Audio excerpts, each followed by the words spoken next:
After 3 years of giving up, my dad gave the inheritance to my spoiled sister Hood. I just blew up my entire life, and theirs.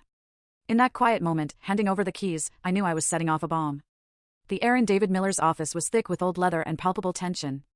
My father, George, face flushed, crumpled a letter, his eyes burning into me. I sat watching him sign the final documents, transferring everything to my sister, Isabella. 3 years. My life led to this. All I felt was a strange, hollow emptiness. George's hand trembled.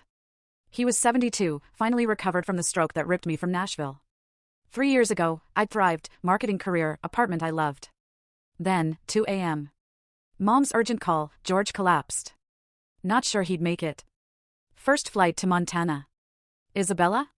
Somewhere in Asia, a travel photographer living her dream.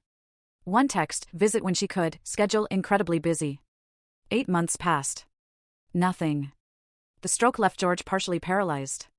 He needed constant care, therapy, someone to run his 30-year-old contracting business. Without oversight, it would have crumbled. Mom, 68, had health battles. So, I stayed. What choice? Family first, right? Mom always drilled that into us. I gave up my Nashville apartment. My boss was understanding, offered remote. But marketing isn't distance-friendly. For months later, they let me go. Kind, severance, great references. Still, unemployed, grounded in a life I hadn't chosen. That first year was brutal. George's recovery, agonizingly slow. Some days, progress. Other days, regression. Doctors said brain injury recovery wasn't linear. I handled everything, appointments, insurance nightmares, physical therapy, house modifications. Then the business. I took over with Mark Wilson, George's longtime foreman. 17 employees, dozens of projects. I devoured construction terminology, reading contracts until my eyes burned, making decisions, bids, materials, schedules. The learning curve? Vertical, relentless. Mornings, hospital, helping George, hiding his tears. Afternoons, construction office, blueprints, Mark's notes. Evenings? Wrestling medical insurance, designed to deny every claim. Sleep a distant memory.